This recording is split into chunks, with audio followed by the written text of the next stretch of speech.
our second quarter real estate appraiser advisory board meeting.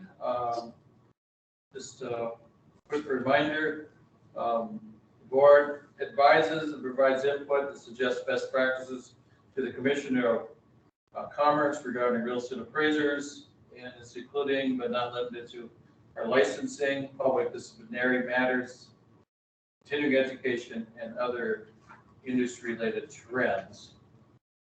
I guess we'd like to make a roll call, I guess, first here. So, Dave?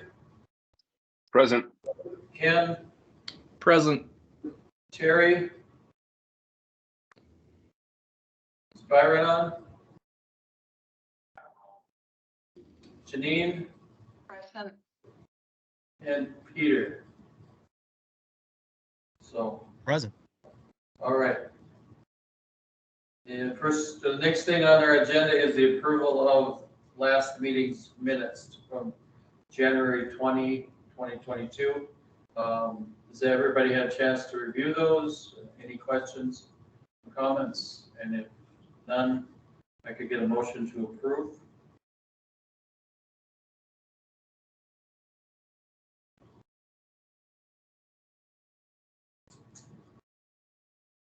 This is Janine. I make a motion to approve the January 20th, 22 meeting minutes.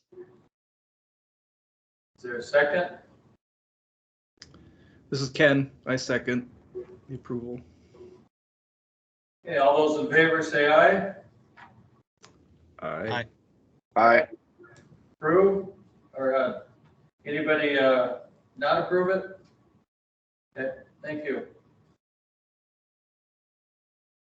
And at this point, I'd like to turn over the meeting to Peter to introduce the Commerce Department members and changes that are occurring there. Thanks, Mr. Chair. Sorry, I'm struggling with my computer a little bit to have my agenda up in front of me. There will be a couple of changes that are happening at the department that I want to make members aware of. So first and foremost, I am rotating to some new responsibilities at the department.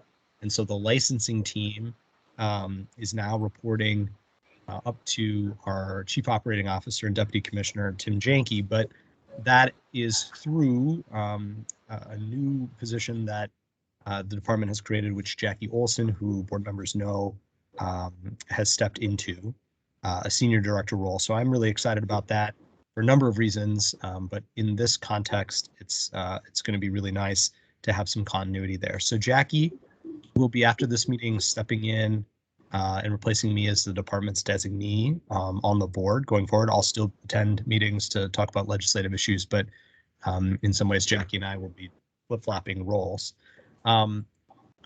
Matt Boyer, who I believe Matt is on, who is a manager on the enforcement team. Matt is working with the appraisal enforcement staff, and I'll let Matt Botter or Matt Boyer talk more about those details if you'd like to learn more about that. And then I know that we have a brand new staff member who I think just started yesterday, Aaron Dixon, who has joined the department on the appraisal enforcement staff. So I think Aaron's on, who I've not had the pleasure of meeting yet, but so we're getting back towards full staffing. So let me stop there and see if there are any questions from board members.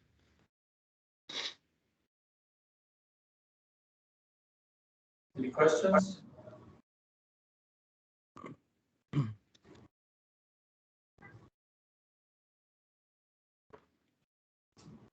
All right. Next on our agenda then is the reports from the Commerce Department. Peter? So members should have in their materials the reports from the agency with active licenses as of March 25th, and upgrade statistics through that date as well, exam summaries, in addition to our standard report on continuing education courses and the enforcement report, which I believe had 3 matters on it in this quarter. So happy to take questions from members there.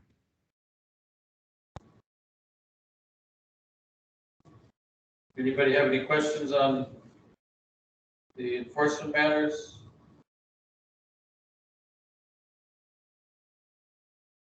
Okay. Any questions on the current appraiser AMC statistics? It looks like the number of appraisers has been slowly declining over the years.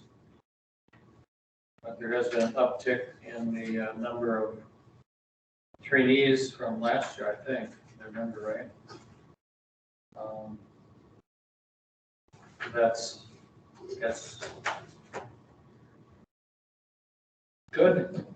Getting more people in, even though we were losing numbers on the ball. So, any questions or comments, concerns from our board?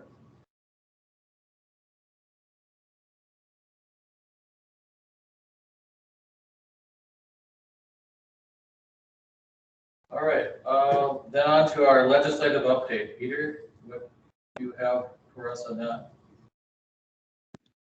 Yep. So, and I don't know if Byron has joined at this point. I'm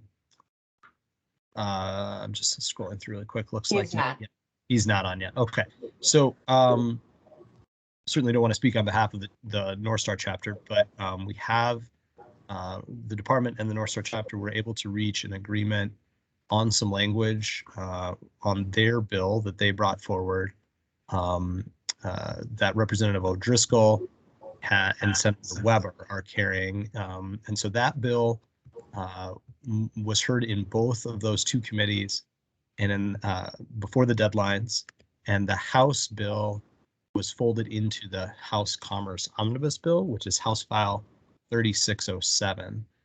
Annoyingly, the House has not updated its website to show the engrossed version of that bill. And so I was looking quickly to see if I have a copy of the amendment, which I may drop in the chat for members or folks who are interested and want to take a look at it. It is posted online, which is in a not intuitive place to find. So I'm pleased that we were able to get to an accord on that, which includes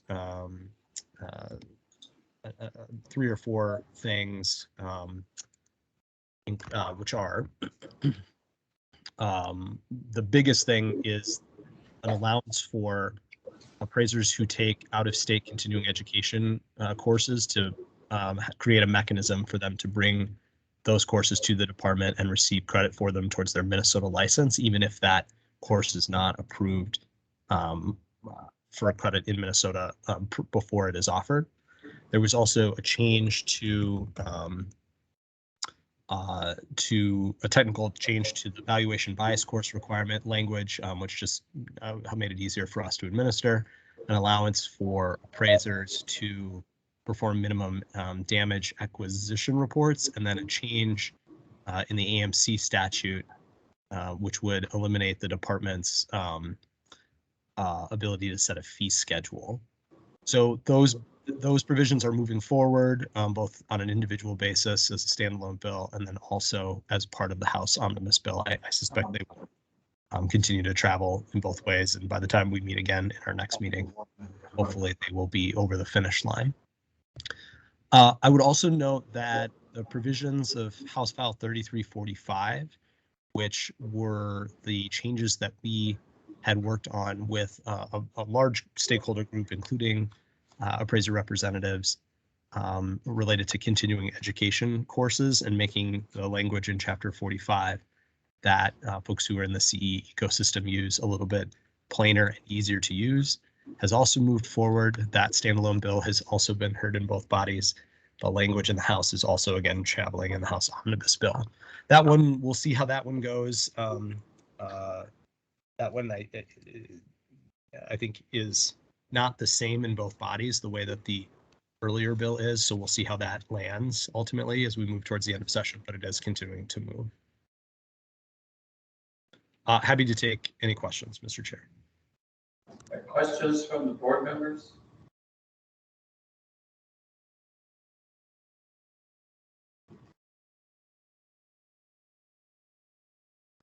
All right. Old business, Korea, is there anything we need to discuss on Korea? Has there been any advancements, or does the Commerce Department know of any additional programs that are coming online in that respect?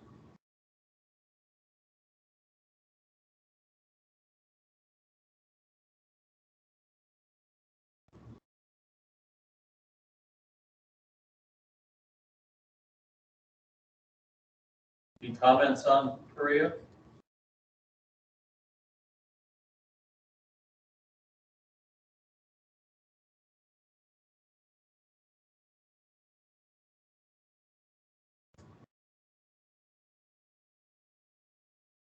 Okay.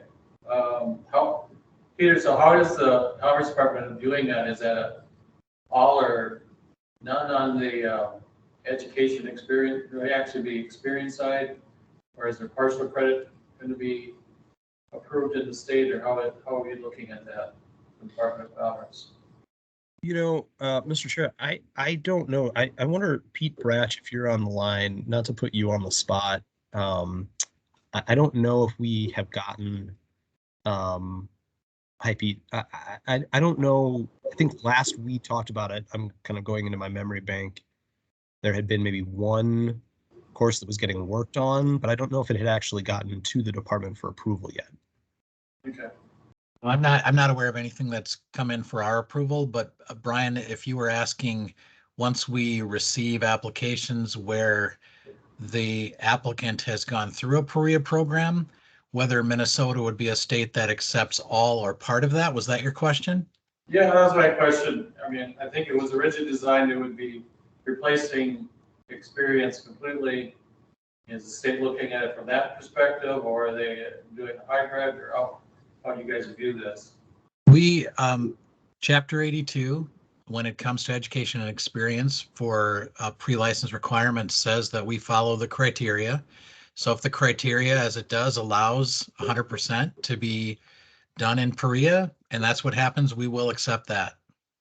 All right. Any other comments, questions from our board members? So Megan, if somebody from the public has a question, they can raise their hand, correct?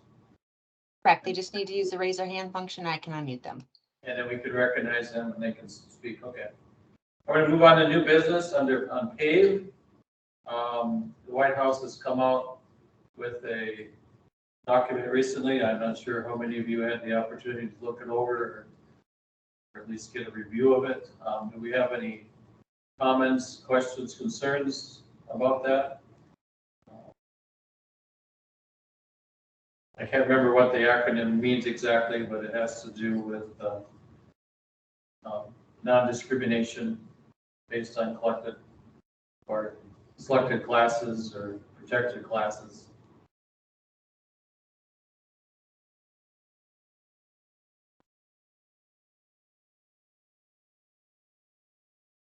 Any questions, comments, concerns? Mr. Chair, I think the acronym is Property Appraisal and Valuation Equity. Yeah.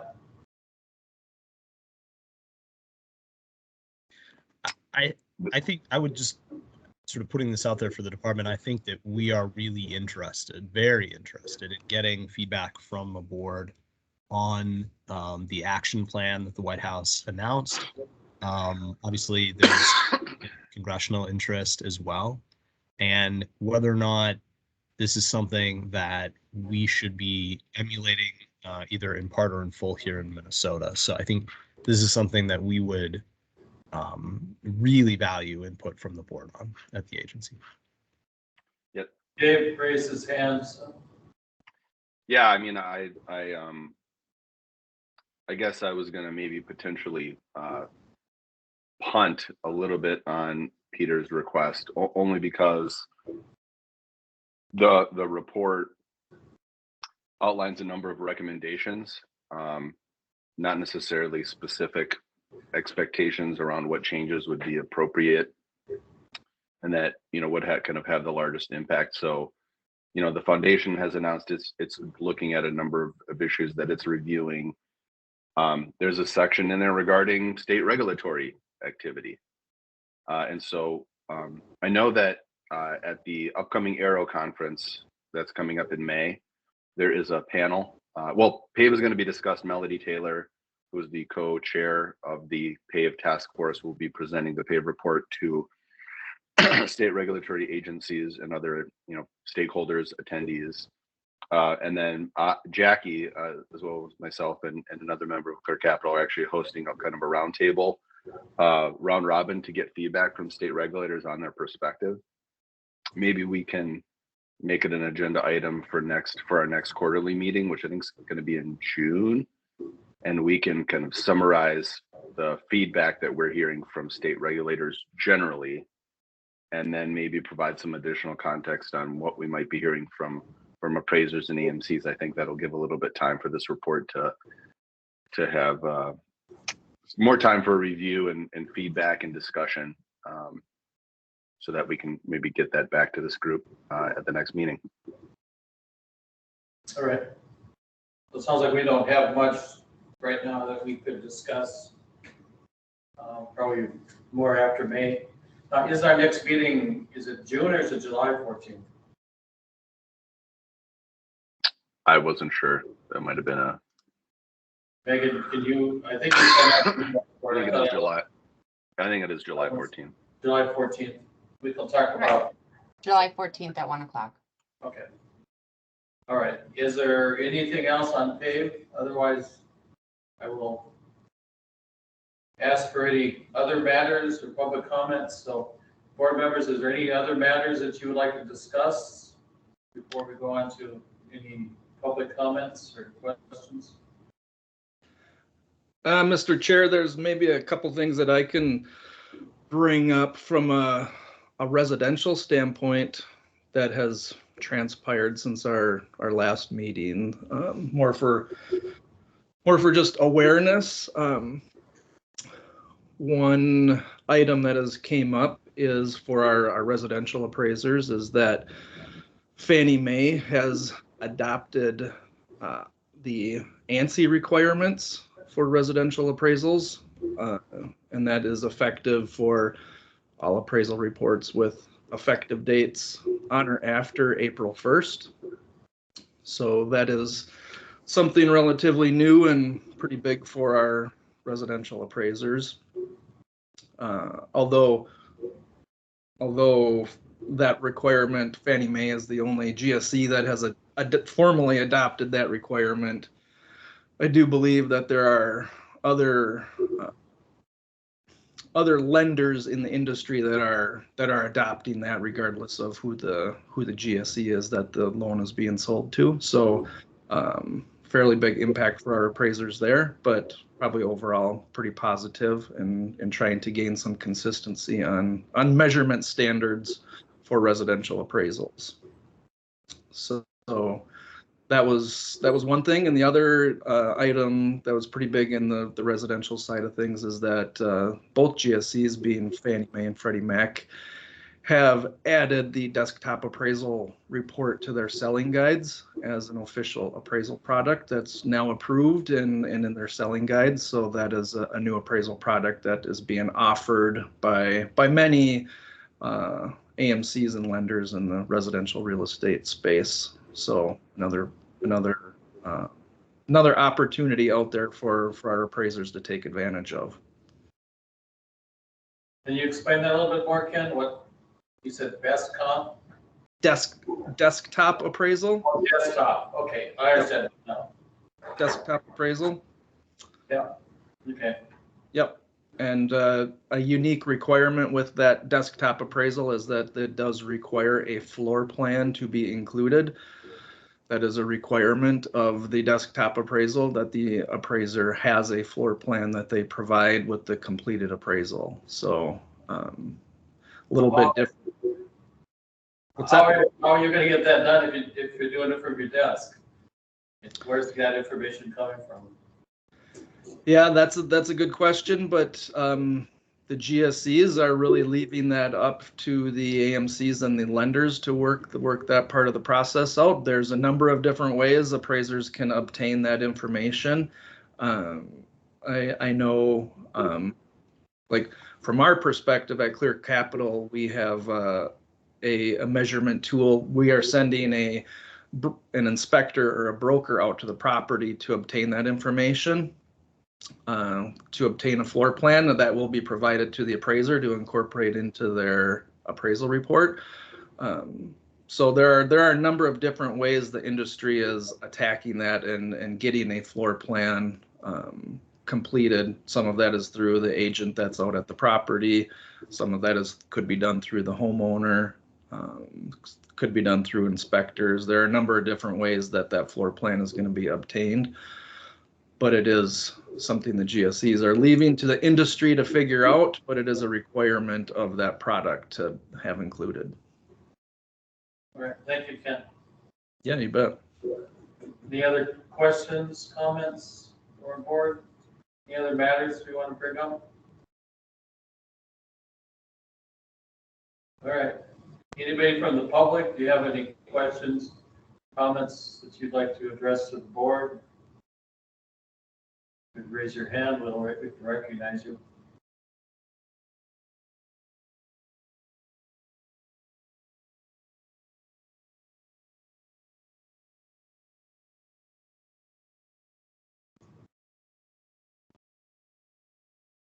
Brian, I'm going to interrupt for just 1 second. Byron, I believe you're on. If you want to raise your hand so I can unmute you or unmute yourself, you can do *5 or *6. Oh, we might have just lost him. I apologize.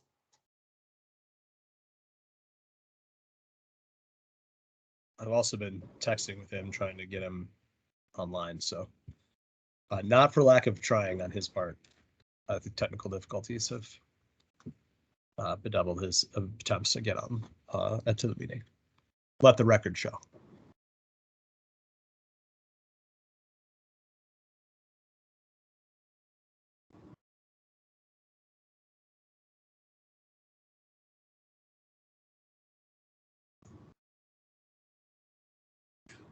All right, next on our agenda is our future board meeting. I believe that's July 14th, 1 o'clock in the afternoon. It's my understanding now the Commerce Department is allowed to meet in person. Is that correct, Peter? I think by the time that we have the next meeting, that should be the case. All things COVID permitting. I think we, at least state employees, would be able to contemplate an in-person meeting, either here at the agency or at another location. So we could try to explore that. But I'm curious to hear other members. Members of the board, what do you want? Do you want to pursue an in-person meeting in July, or stay with the Zoom Teams meetings? And I think we would, Mr. Chair, as we discussed in previous conversations at the board, we'll maintain a. Mr. Chair, I think we'll maintain a virtual option for members of the public for all meetings, and also board members, obviously, if they're not able to travel to wherever it is we're happening to host a public meeting. So that'll be something we'll need to factor into location research. Okay. I think, as I remember, prior to COVID, when reading through the open meeting law, I think we need to designate a meeting location or in person so people can show up there for the meeting if they wish. Yep.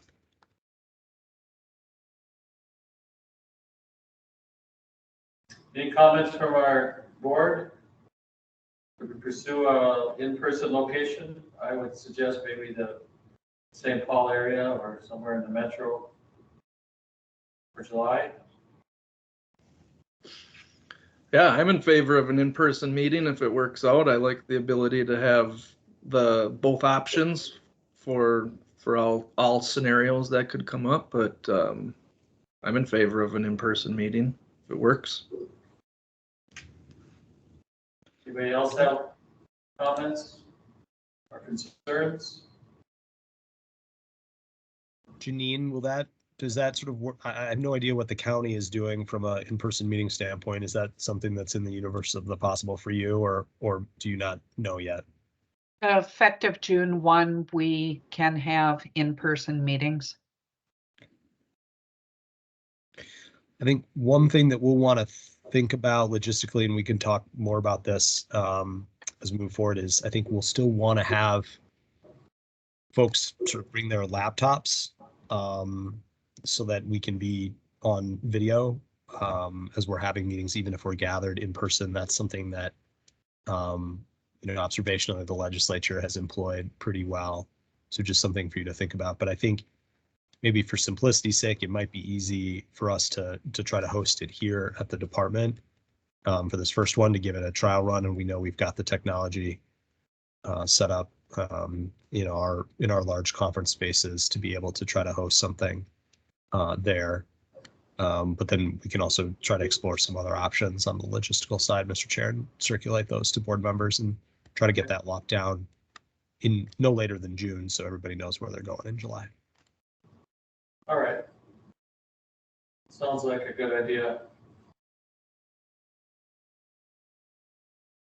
Is Byron able to get through?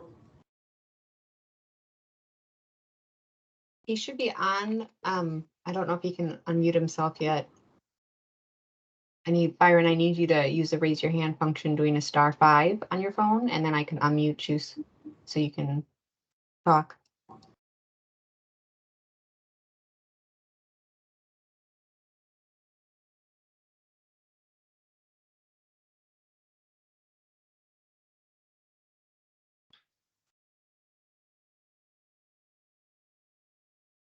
No luck right now.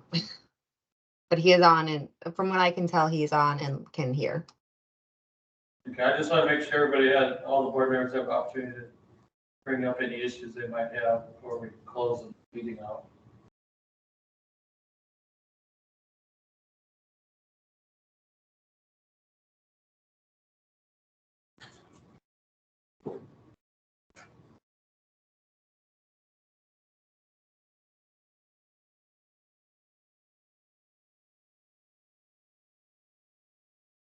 He is logged off now again.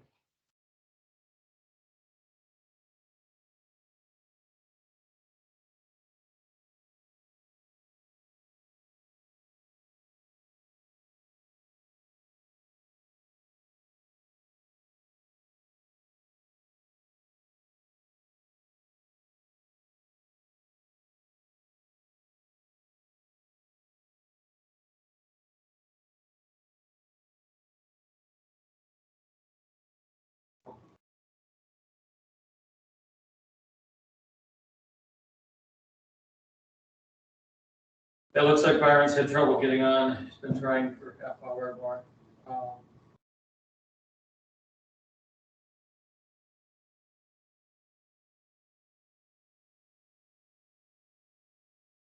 Okay.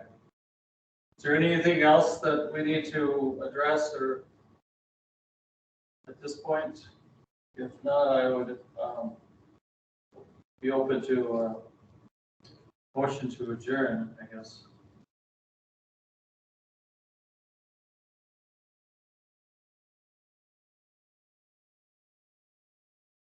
Mr. Chair, I can make that motion. This is Peter. Okay. There's a second to that motion? Second, This is, Dave. oh. Dave seconds. Okay. All those in favor say aye. Aye. Aye. Opposed? All right, we are adjourned. Thank you very much. Forward to seeing you in July, hopefully in person. You all, Thank everybody. you. Bye.